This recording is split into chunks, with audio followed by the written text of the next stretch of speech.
Welcome back. You're now watching the political segment on the Weekend Show.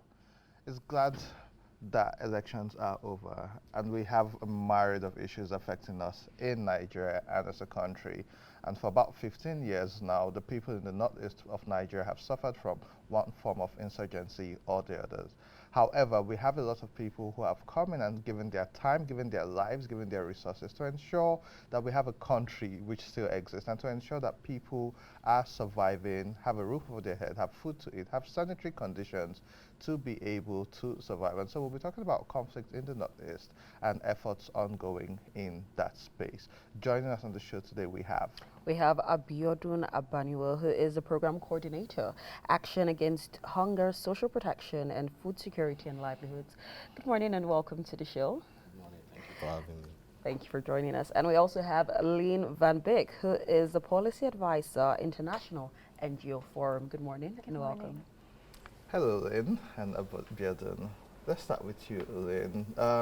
What's the INGO Forum about, and what exactly do you people do in Nigeria? Because a lot of people just hear about, oh, NGOs in the north, NGOs in Nigeria. What exactly is this about? What exactly do you guys do?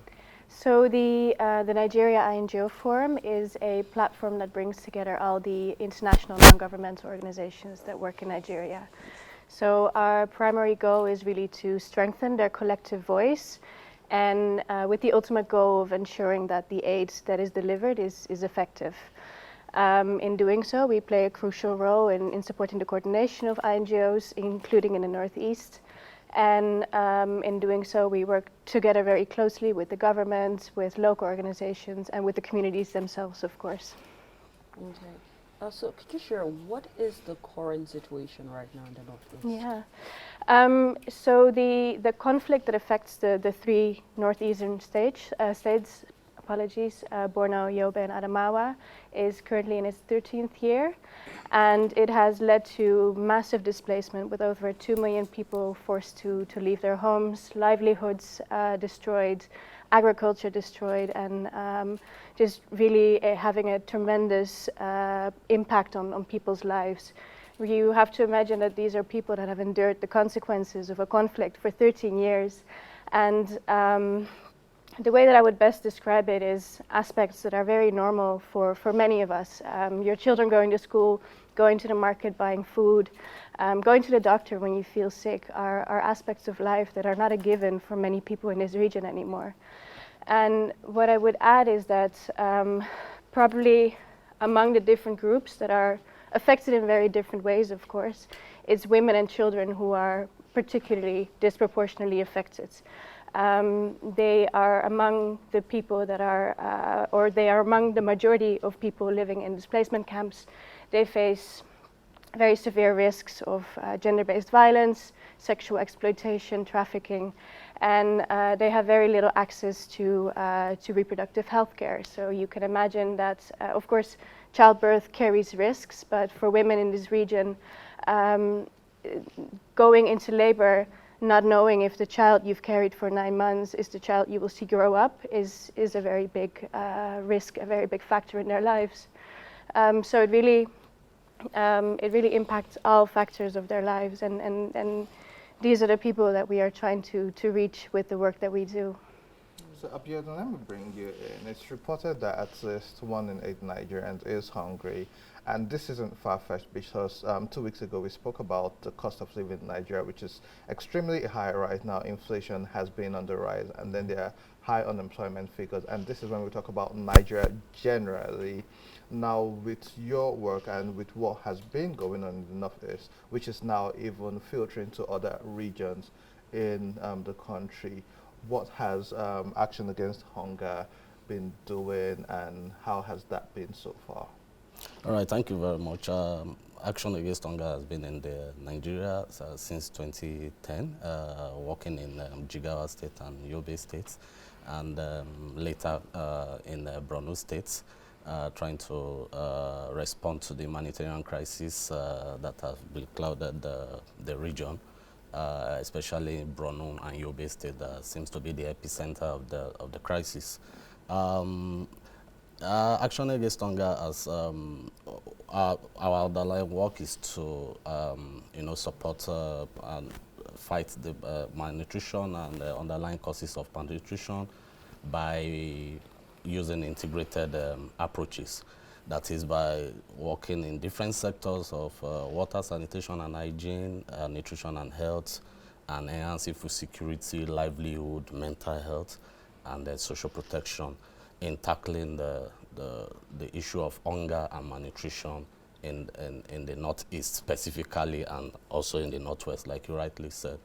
The situation is dicey. The situations are still very, very bad.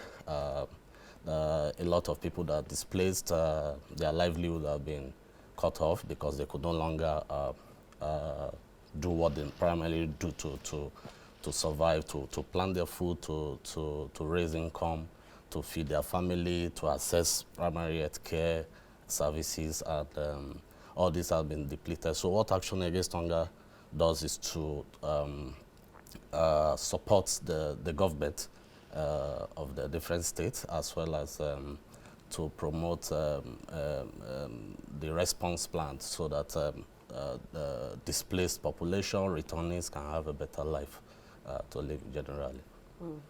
So as humanitarian actors, you've mentioned lots of needs, that people in the Northeast really do need. What exactly has the government done to help your organizations in meeting those needs?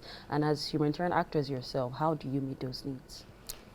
Okay, so I'll give you an example. We work very closely with the government. We don't work in isolation. Action Against Hunger partner with the Borno and Yobe State Ministry of Health. What we do is this: we absorb some of their staff whom we train to better respond to issues around malnutrition, severe acute malnutrition treatment, moderate acute malnutrition, and things like that. So what we'll do is also to support with equipment and drugs that are needed in this primary health care in very difficult places to reach. So the aim is to ensure that the government personnel have the required knowledge, the required skills to be able to respond even when NGO finally leaves and the situation are getting better.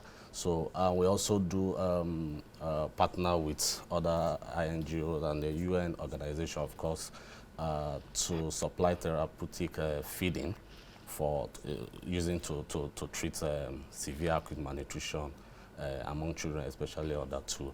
So basically, that is what we'll do. Secondly, we also partner with government to strengthen their social protection system. So the social protection system is a system that gives rights to people to live a dignified life, to enhance their livelihood, to be able to live a better life. So it's a policy and program that are designed both at the federal level and at the state level. So we support the federal government and as well as Borno State, Yobe State, Jigawa State to have a social protection policies and program, help them to design an inclusive social protection program to better assist and assist their people better in the respective locations where this crisis are happening.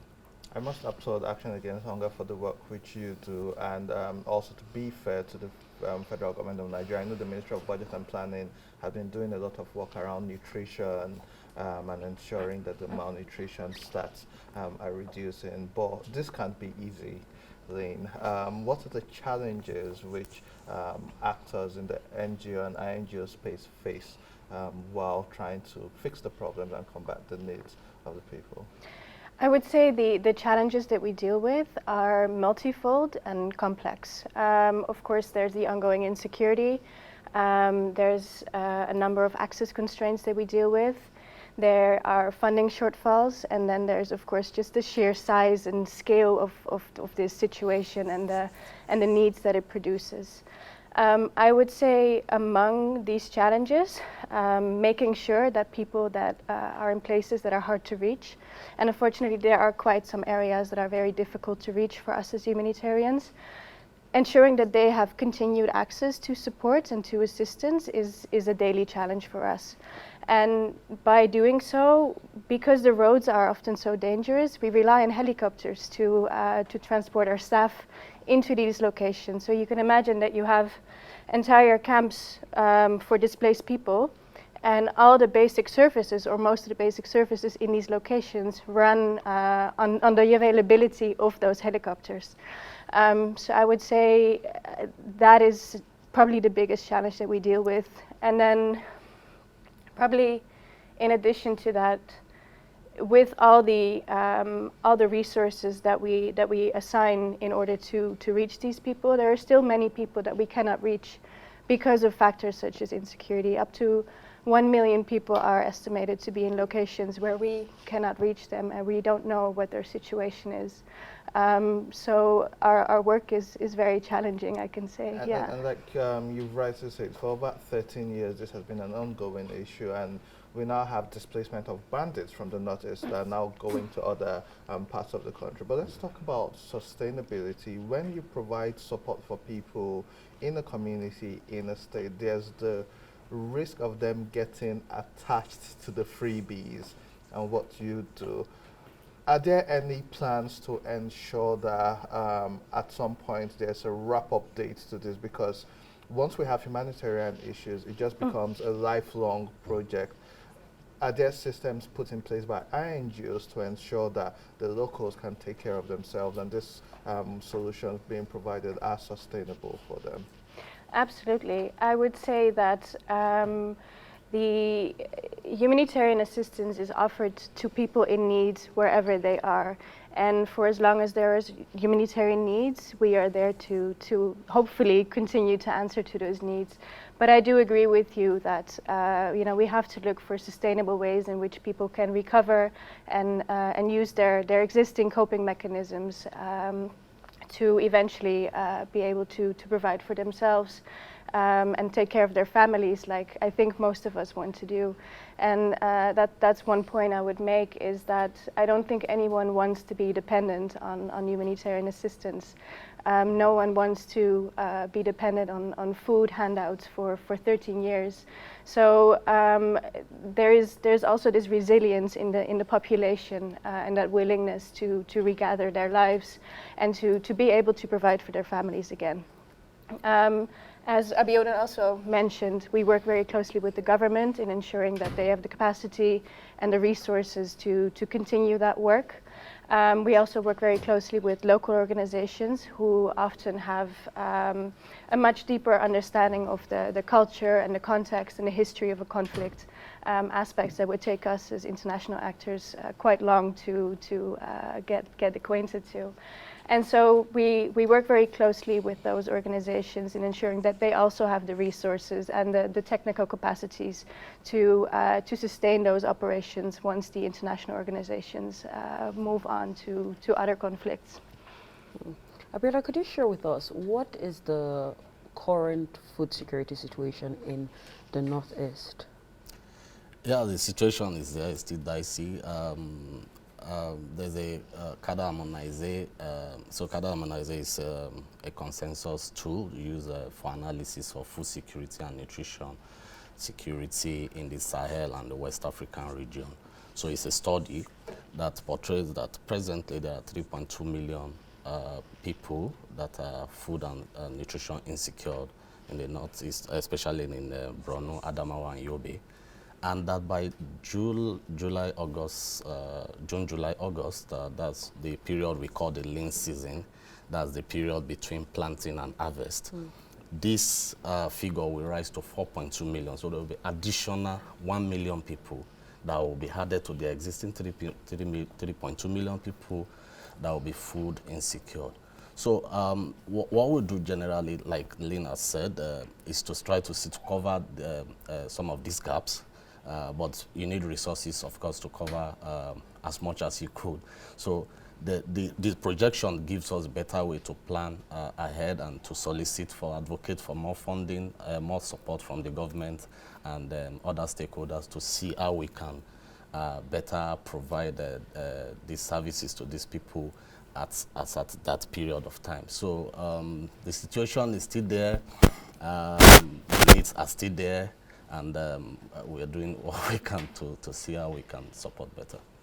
Okay, Lynn, can you just tell us about some of the other NGOs within the INGO space? What areas do they focus on? Because I remember about 5 years ago, the biggest question was on coordination. We didn't want everyone going into those areas and doing the same thing. So do we have some form of coordination now, and what are the different areas which are being dealt with currently? Absolutely. So as I just described, the INGO Forum plays a big role in ensuring the coordination amongst INGOs, but we also work together very closely with UN agencies, local organizations, and of course the Nigerian authorities in ensuring that our activities are complementary and do not overlap or duplicate one another.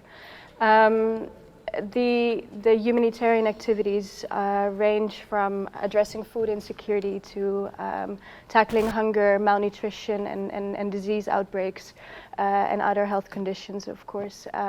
Improving water and sanitation, offering education and safe spaces for children, and ensuring that people that have suffered abuse and violence receive the specialized care and protection that they need. But our mandates are much broader than that. Besides humanitarian assistance, we also offer development aid, which is a more long-term, more sustainable form of aid. And then we are involved in peace-building activities. And then all of that, while we also try to address the impact of shocks, such as the floods of last year, and really helping people to build forth on the coping mechanisms that they themselves have. So it's been 13 years, as you said. That's a really long time. So is there any sustainable plans to help them, whereby there would be an end goal and empowerment leading to that? Okay, so like we rightly said, there's a humanitarian early recovery and development and peace nexus. So it follows through that once some household actually will graduate from the humanitarian assistance, and especially those returnees, those returning to the areas that are relatively safe to live and going back to their places of abode, those people are targeted for more of early recovery and development, long-term sustainable programs, and empowered with some lively restoration activities to be able to recoup and restart their life all over again. And like Lynn had also said, we promote and carry out activities that promote peace and sustainable development among communities as well. So these are the processes that we'll do to ensure sustainability.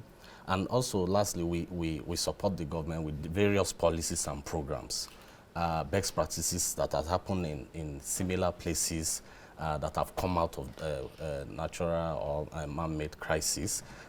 Those practices are embedded into their programs and policies to be able to better support their people better, and to ensure that conflict management are in place to ensure that similar occurrences do not happen again and people can live an enjoyable lifestyle. What challenges, sorry, Andy, what challenges has your organization or other organizations faced within the community itself now? Because I know it can be easy. Yeah, it can be easy, but we enjoy a very good acceptability within the communities because we are not introducing something alien to them. One thing we do is to respect the traditions and culture that builds, that molds people within their community. But again, like we said earlier, the access constraints can be very dicey. There are some areas that are not safe, too safe for humanitarian workers to go to. before we were not targets, but now humanitarian workers have been targeted by insurgents, and so this as one of the major edict that or challenges that we have. Also, in terms of needs, the needs are still there. The needs are heavy. They keep increasing, and funding keeps drying up little by little because there are also needs in every other places.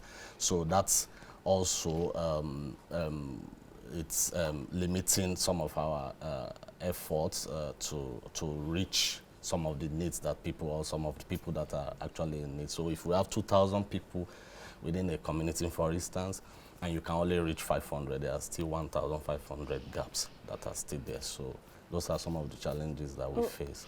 Do security agencies play their part in helping you now that humanitarian actors are targets per se? Yeah, the humanitarian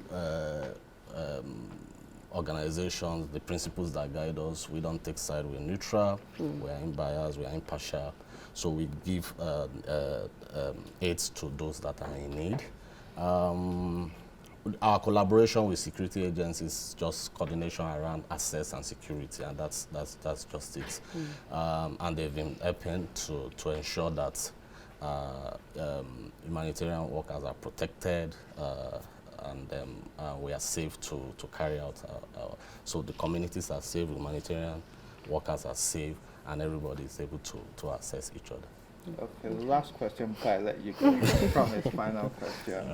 We must talk about funding. It's extremely important that we have funding if we want to meet the needs of people. And so, Lynn, I'll leave that to you. How do you think that the funding gaps can be bridged, or what do you think should be done to enable access to funding for actors within this space? Look, there are needs all over the world, and there is unfortunately a lot of displacement around the world. And what strikes me most is that very often this crisis is talked about as if it's 13 years old, so it doesn't get the same attention as more recent crises get. But it shouldn't be forgotten, and the people that are affected by this crisis, that have lived in this crisis for so long, should not be forgotten. I think what we need is the investment of funding and resources, including by the government, who have made tremendous efforts to address the needs. And I must say, in addition to just addressing humanitarian needs, they have also worked on reconstruction and rehabilitation and tried to rebuild infrastructure.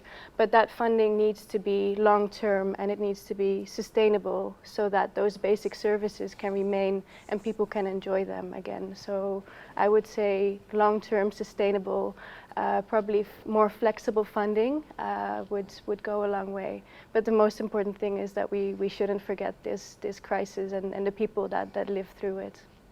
Thank you so much, Lynn and Abiodun, for your time and sharing with us what you're doing. I want to commend you. Well done. Thank you. Keep on pushing. Keep the fire burning. I think next week we'll actually have the Secretary of the State Emergency Management Agency in Yobe to talk about post-conflict societies and what the government also is doing to ensure that needs are being met. To our viewers at home, that's what you can take on today's segment. We'll be wrapping up with a beautiful performance